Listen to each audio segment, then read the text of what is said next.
So we're talking about before the bar analogy, and you're saying just be up front and it'll lead to whatever your fulfillment is. So you think that's the core of it then? Yeah, I mean, in my own experience, as sort of unbelievable as it may seem, I decided that if I was not going to be monogamous, if I was going to live a more abundant life and I was going to have a more abundant mindset, I was going to need to be upfront about that. And so I just took a little time and did an experiment. I said, okay, if I'm not monogamous, let me just tell women this up front. My initial thought on it was, this is going to just, a lot of women are going to run away. This is going to scare them off because, you know, what we're told is that that's how it's supposed to be. And I particularly thought, well, maybe men could get with this idea, but women will be absolutely against it. Yep. And so I would meet women and we'd get to talking.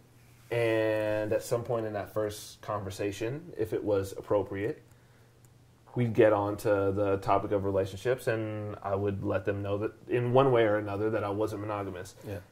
I have not had a woman who I've told that to who has said, that's a deal breaker, we absolutely cannot continue to talk. Really? Never. Not a single time. I've actually found that they're quite interested, like, where does that even come from? What does that mean? And since I've been upfront and honest about that particular aspect of my character and that thought that I have about relationships, my relationships have been better.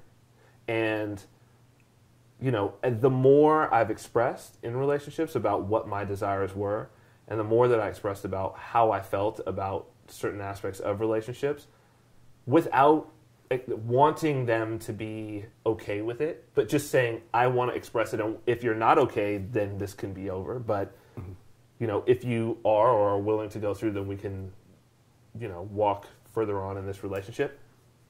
It's been great. I haven't had a situation where I have expressed something and they've said, this is a complete deal breaker.